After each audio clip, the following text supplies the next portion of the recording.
Good evening. This is Karen with My I'm Possible Dream. And I'm with Denise and her daughter Angel. And it's interesting. I met them probably about 9 years ago. And when I walked into their house tonight, um, Denise looked at me and she said, I think I remember you. And I said, well, I remember you because you and Angel sang a song at the Autism Speaks kickoff. Um, and that was quite an evening that night. But since then, Angel's come a very, very long way. But before we talk about how far she's come, Denise, talk to me about when she was first diagnosed. I mean, how did you know that she was on the spectrum? Well, when she was a little girl, we knew she was different than her two older brothers. She didn't talk when she should have been talking. She wasn't crawling. She wasn't able to turn a doorknob. There were just a lot of things. And everybody said she was just spoiled and her brothers were taking care of her. But I'll tell you, by the time she was 8, we took her to a pediatric neurologist and he put her on Ritalin because he noticed that she had ADD. But they did MRIs and CAT scans and couldn't find anything wrong with her brain. And he just said that she was pretty much delayed across the board, which really left us hanging in the air. So consequently, she went through special needs classes at Nordonia School from the time she was in kindergarten, really. And she had a good education, but she was still special, but we didn't have a diagnosis. Well, my niece from Pennsylvania graduated from college and told me that she was doing her student teaching at an all autistic school in Pittsburgh, and she thought Angel was on the autism spectrum. And I remember my head just spun around.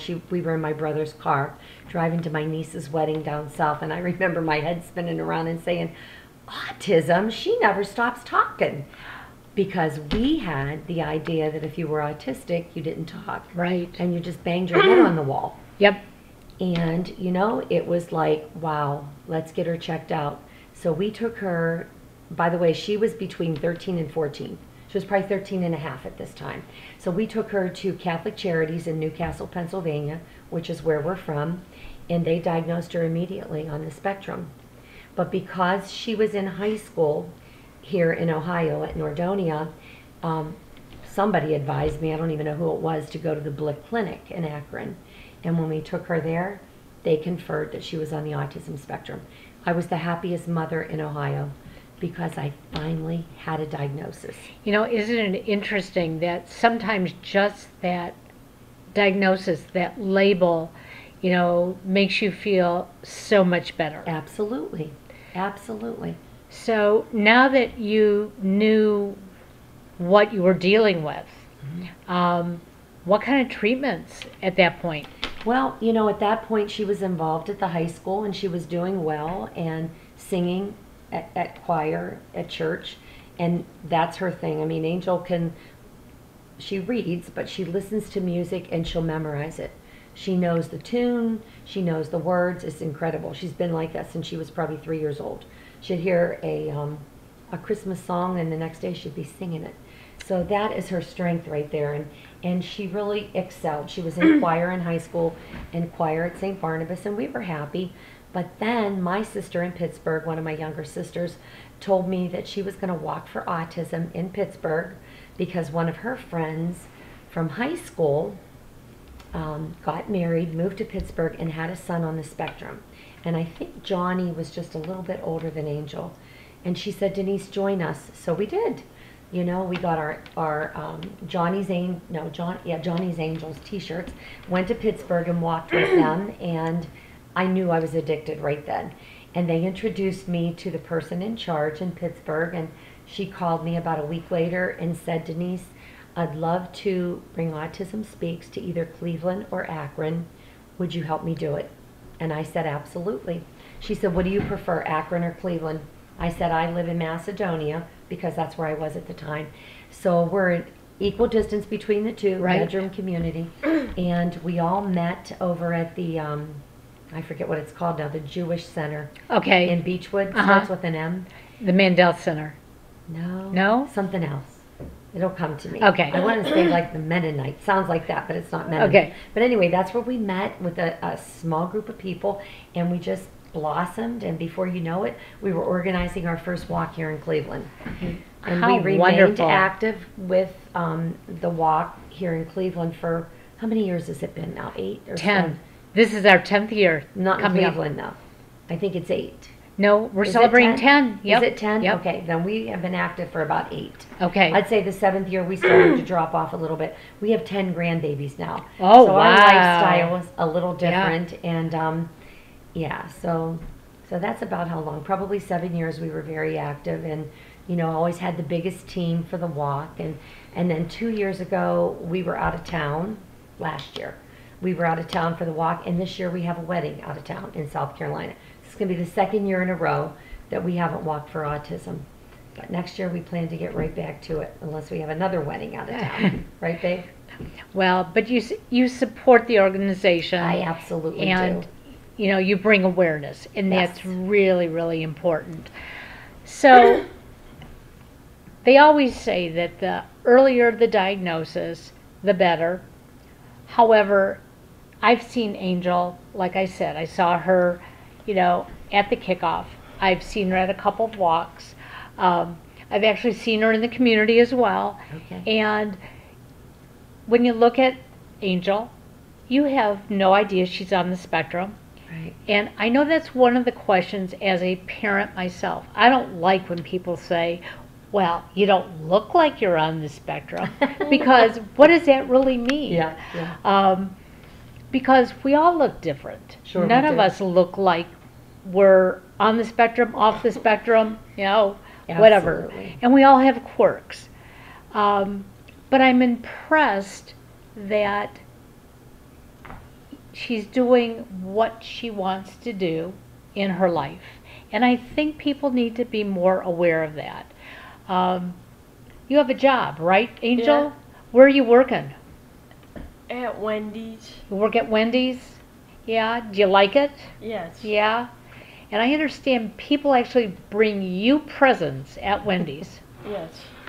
Now, how many other people who work at Wendy's get presents? Tell me the truth.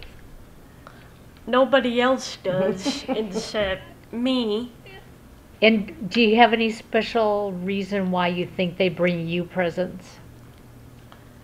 'Cause I'm special to them, so that's why they think it's okay for me to get the gift as an adult. So, Well, you're just awfully nice to people. And so people want to be nice to you. yeah. And that is something that I think we all have to do in life. Yep. As I was telling you and your mom that, my son who's on the spectrum, he has this visualization of life that so many people don't like him, okay? And that's because he was bullied so much when he was in high school. And so he carries that around on his shoulders. But I understand when you were going to school, you had a core of friends who you're still friends with. And so that helps you smile and like people and people to like you. Yep. So tell me, if you had a dream, what would your dream be to be in life? Do you have one? Like, what kind of dream? Like, Oh, any kind of dream. I know that you like to sing. I know you got lots of nieces and nephews. What makes you really, really happy? Anything special?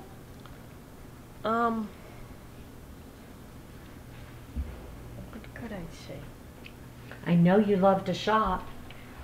She's Yeah, I always like happy to when shop. we go You like to shopping. shop? Yeah. So is there anything special you like to shop for?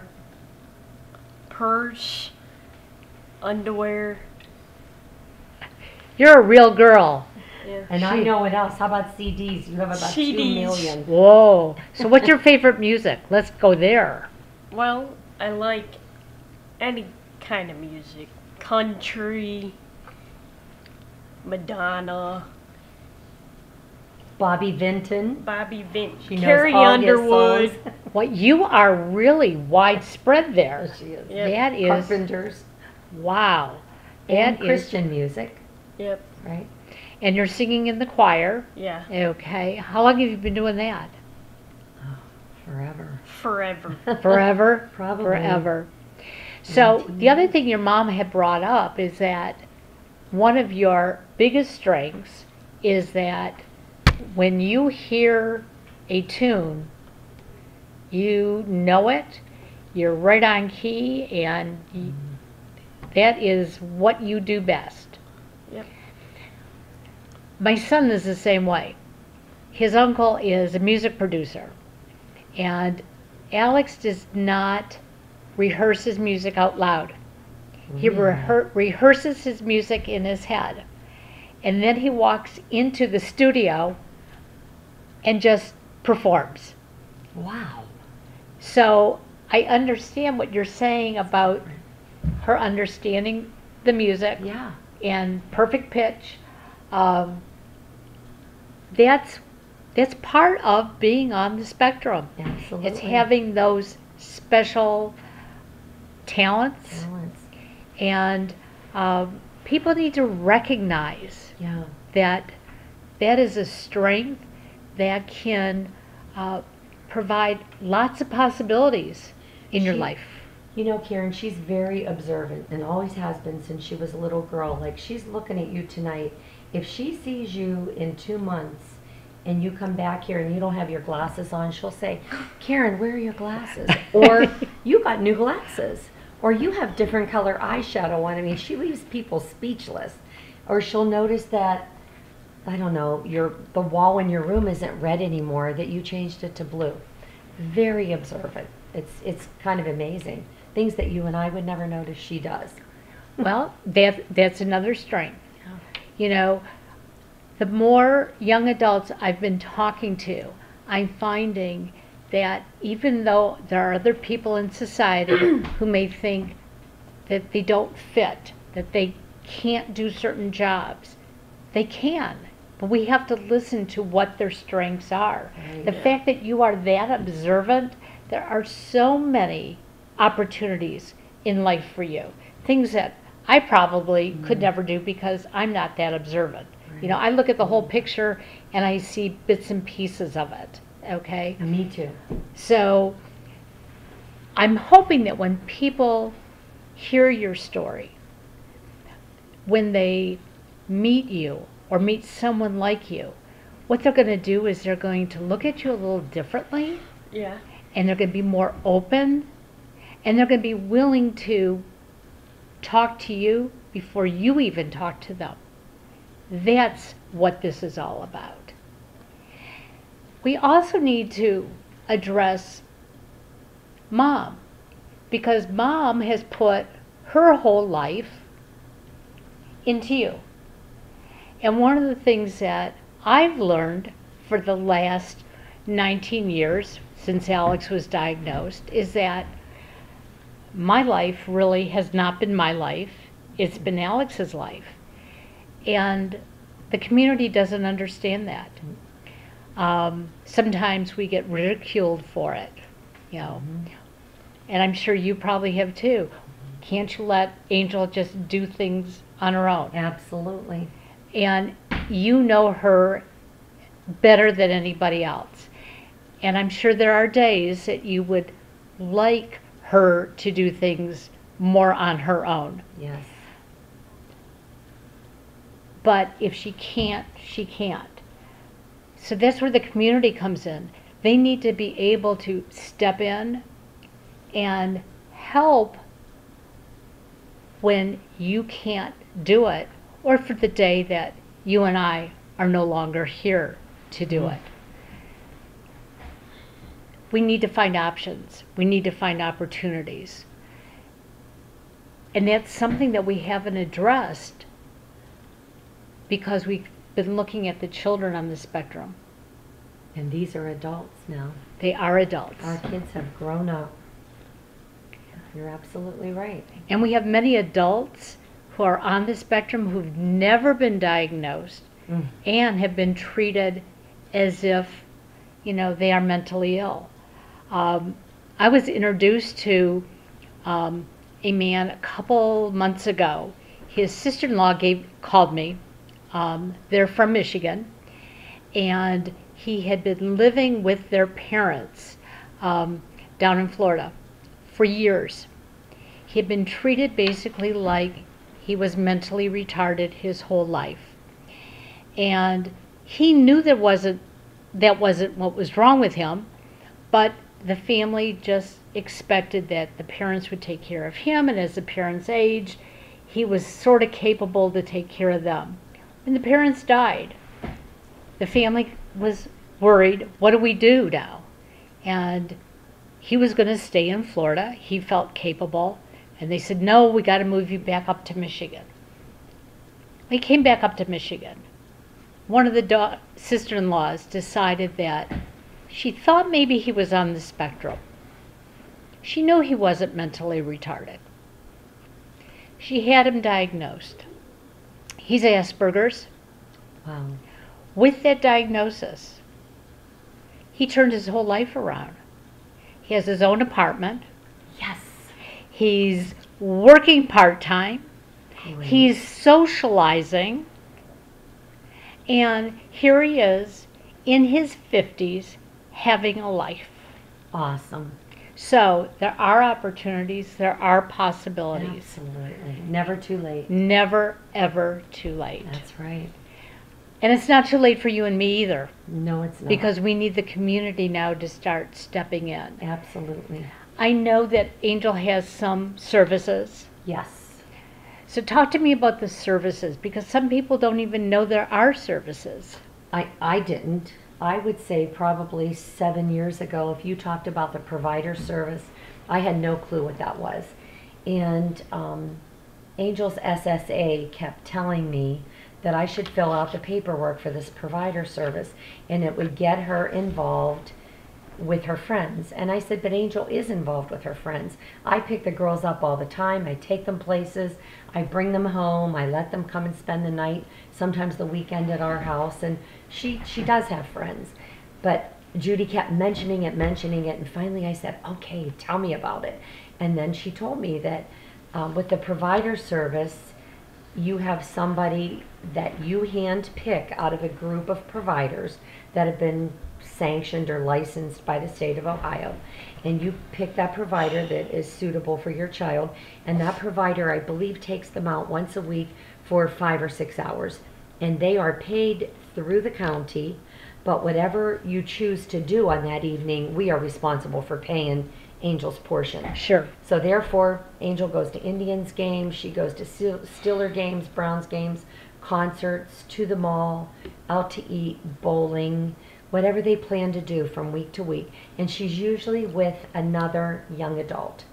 In her case, most of the young adults that she goes out with, she went to Nordonia High School with.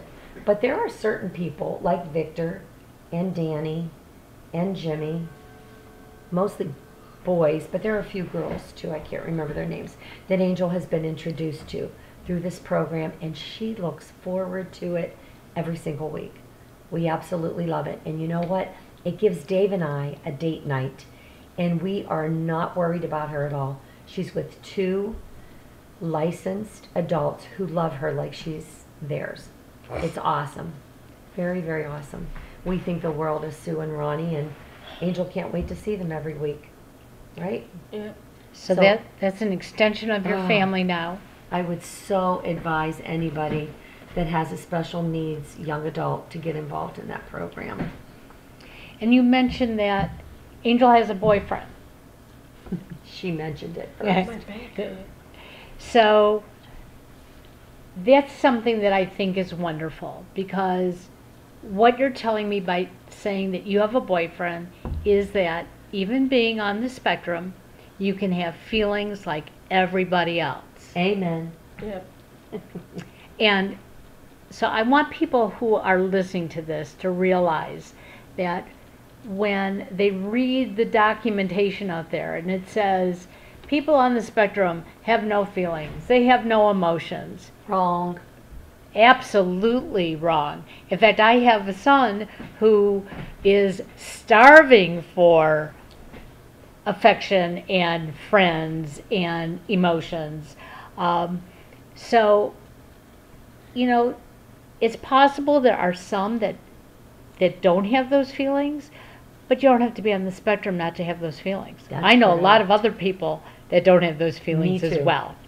So the big thing is that you can have a life. Angel has a life. She's got a great life. I think so. Um, Do you think so, Angel? Yep. She's got 2 older brothers. And are they supportive of you? They protect you? Yep. Yep.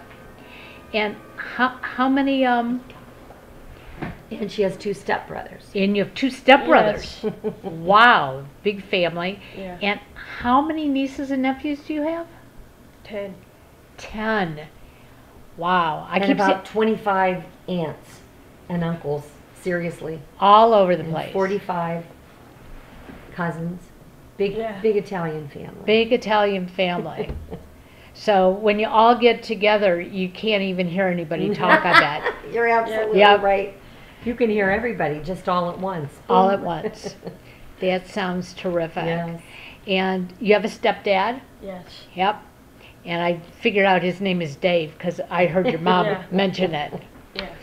So you have this phenomenal support system, and you are just excelling every single day. And I have a feeling you're going to take that voice to the next level, whether it be singing in the church, singing in the community, or maybe even being the next Carrie Underwood. Yeah. I think you could do it. All you have to do is want to do it. Take the next step. Think you can? Yep. Okay. I want to see you try. All right. All right. With that, I'm going to thank you very much, and we're going to get this posted on YouTube. And sorry you're not going to be at the walk on the 23rd because we have some Me too. phenomenal entertainment. We have a new country western singer who is starting his tour the day of August 23rd. Wow. His name is Andrew Salgado, and we are very pleased to have him. And Alex will be in town this year, and he will be entertaining as well. Awesome. So, Take videos. well, we will take lots of videos. Thank We will you. get it recorded, Good. and we'll be back to talk to you again. Thank you. Thanks. Thank you, Karen. Thank you, Karen. You're welcome.